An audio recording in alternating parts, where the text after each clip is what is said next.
It was the last day of the '66 season.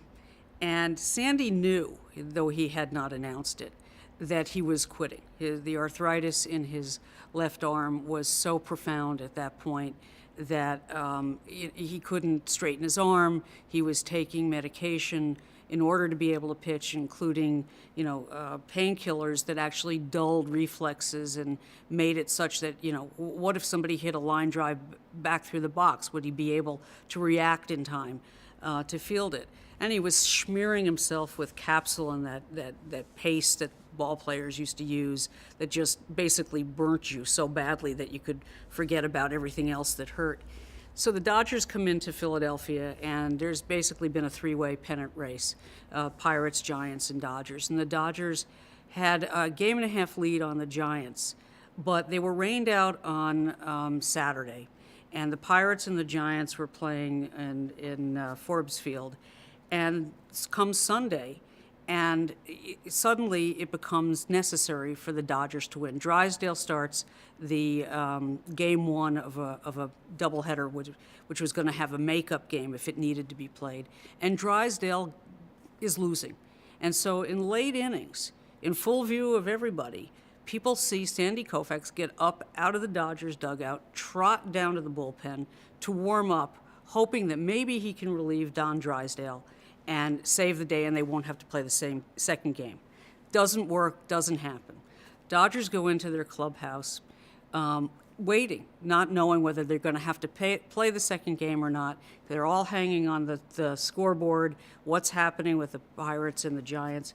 Well, Willie McCovey hit a 3-run home run, and the Pirates won. And now suddenly the Dodgers not only have to play game two, they have to win it. And Sandy starts the game. Well, by this point, it hurt him so much to throw a curveball that John Roseborough, his catcher, about the fifth inning, fifth inning, I think, turned to the umpire, Doug Harvey, and said, "Get ready. He's just coming with the hard stuff," because he couldn't throw anything else. And he basically threw fastball after fastball after fastball. And I think it was about 6-0 in the fifth inning when he felt something pop in his back. And between innings, he goes into the clubhouse and calls for the trainer.